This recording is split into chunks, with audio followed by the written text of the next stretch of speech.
शंकराचार्य को आप शंकराचार्य कह रहे हैं, ये कांग्रेसाचार्य कहिए, सपाचार्य कहिए इनको।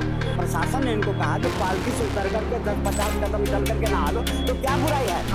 ये शंकराचार्य नहीं है, ये ढोंगीचार्य है, सनातन धर्म के भक्षक है ये। कि आज जो अंधे हैं वो यूनिवर्सिटी चला रहे हैं, कॉलेज चला रहे हैं, इतने बड़े बड़े शिक्षण संस्थान चला रहे हैं। आपको दोनों आंख होते हुए इतने अगर पढ़े लिखे कौन से कॉलेज खोले? सही कहे बाबा ने कि ये काली नेमी है। अभी हम शंकराचार्य के ऊपर बात करने वाले हैं, जैसे कि वो राजनीति के ऊपर ज़्यादा बातचीत कर रहे हैं, तो क्या एक संत को राजनीति के ऊपर टिप्पणी देनी चाहिए या ना नहीं देनी चाहिए, या फिर वो अपने आश्रम में बैठ के नाम जपना चाहिए? और जानकारी लेने के लिए अभी हम जनता से बात करते हैं। तो सर, अभी जो शंकराचार्य कह रहे हैं कि कांग्रेस की सरकार, अखिलेश यादव की सरकार के योगी सरकार से भी बहुत बेहतर है, इसमें आपका क्या कहना है? ये शंकराचार्य को आप शंकराचार्य कह रहे हैं, ये कांग्रेसाचार्य कहिए, सपाचार्य कहिए इनको। ये अगर संत होते, इनको अगर प्रशासन ने कहा कि बाबा 10 कदम चल करके नहा लो, तो क्या बुराई था? अगर वहीं पर में किसी भगदड़ हो जाता और कुछ लोग अगर मारे जाते, तो यही शंकराचार्य मुक्तेश्वर आनंद पहले आकर के किलसते हुए सरकार फेल हो गई, जैसे पीछे हुआ था। तो अगर सरकार प्रशासन ने इनको कहा जो पालकी से उतर करके 10-50 कदम चल करके नहा लो, तो क्या बुराई है? रामभद्राचार्य महाराज की अगर आज जा सकती है तो उनके पालकी जाने में क्या दिक्कत थी? रामभद्राचार्य के कहे तो है रामभद्राचार्य, ये शंकराचार्य नहीं है, ये ढोंगीचार्य है, जो सनातन के आड़ में सनातन को बदनाम कर रहे हैं। सनातन धर्म के रक्षक नहीं है, सनातन धर्म के भक्षक हैं ये वो लोग हैं जो कांग्रेस और सपा के एजेंडे पर चल रहे हैं। और यही सपा 2015 के अंदर इनको अच्छी तरह से पिछवाड़े लाल कर। शंकराचार्य ने ये भी कहा है कि रामभद्राचार्य जो है वो उनको दिखाई नहीं देता, तो विकलांग है और विकलांग आके एक संत नहीं बन सकते, उनका ये बयान था। आपका इसमें और क्या कहना है? तो आज पहले आज उनसे कहिए कि आज जो अंधे हैं वो यूनिवर्सिटी चला रहे हैं, कॉलेज चला रहे हैं, इतने बड़े बड़े शिक्षण संस्थान चला रहे हैं,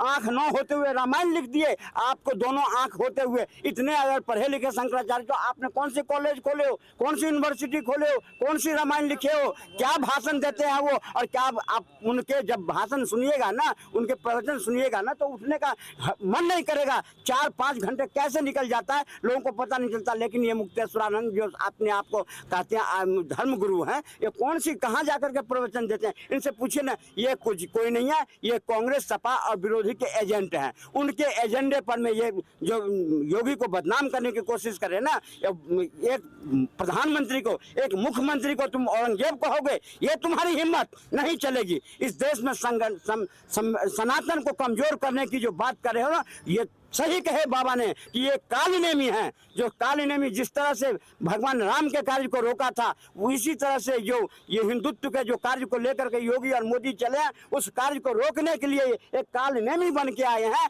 और ये देश की सनातन कभी स्वीकार नहीं करेगा। और सर, आपसे एक बात पूछना चाहता हूँ कि संत होके क्या राजनीति के ऊपर टिप्पणी देना इनको शोभा देती है? आपका क्या कहना है इसमें? पहली बात तो ये संत नहीं है, स्वयं घोषित अपने आप को जो है महामंडलेश्वर बोल रहे हैं। कौन दिया इनको सर्टिफिकेट?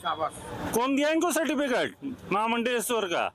है, ये हमेशा राजनीति करता है, चाहे राम मंदिर का मुद्दा हो, चाहे कोई भी हो। अभी योगी के लिए इतना बोल दे रहे हैं। अरे 50 मीटर आप पैदल चले जाते तो लोग आपके पांव रसते हैं, आपने तो अपना एंड कर लिया वहां पे। तो ये एक संत के लिए ये ऐंठना अच्छी बात नहीं है। ये संत फिर काहे के संत हुए, बताइए। तो जो पुलिस ने किया, जो लाठीचार्ज किया वहां पर, क्या वो सही था? पुलिस ने लाठीचार्ज नहीं किया, बहुत समझाया होगा। पुलिस वहाँ पे क्या के लिए है? अपनी रक्षा करने के लिए है ना। तो उनको भी लगा होगा लॉ एंड ऑर्डर सिचुएशन बिगड़ने का है, तभी वो लाठीचार्ज किया होगा या उनको पकड़ के भगाया होगा। कुछ पहले तो बहुत समझाया ना इनको, ये समझे ही नहीं है? ये तो अपने 200 शिष्यों को लेके वहाँ हुड़दंग करने चले गए। ऐसा नहीं होता है। अब गंगा के ऊपर में गए हो, वहाँ पे उस दिन 50 लाख 1 करोड़ की भीड़ है। लॉ एंड ऑर्डर किसके हाथ में है? योगी सरकार के हाथ में है ना। कल को कुछ हो जाता तो बोलते थे आप, हैं? योगी सरकार को कटघरे में खड़ा कर देते कि नहीं।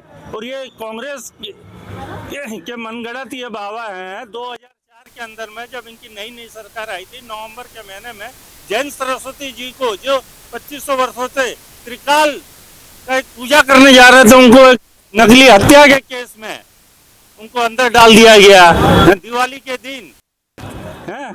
तो ये कांग्रेस वाले आज ये अभी मुक्तेश्वरानंद को आगे लाकर ये सोच रहे हैं कि भी कांग्रेस को दिख रहा है जो मुक्तेश्वरानंद के आड़ में हम शायद नैया हमारी पार लगेगी। कैसे मुक्त होगी? नहीं मिलेगा। जो राहुल गांधी जी राम जी कहने में परेशानी आ रहा है, लेकिन हाफिज सईद जी कहते हैं, ओसामा जी कहते हैं, ऐसे में नहीं मुंह सकता है इनको। लेकिन जी राम जी कहने में, जो भगवान राम का नाम लेने से कतराता हो, जो अयोध्या में आज तक नहीं गया हो, उसको लोग कैसे सराह लेगा?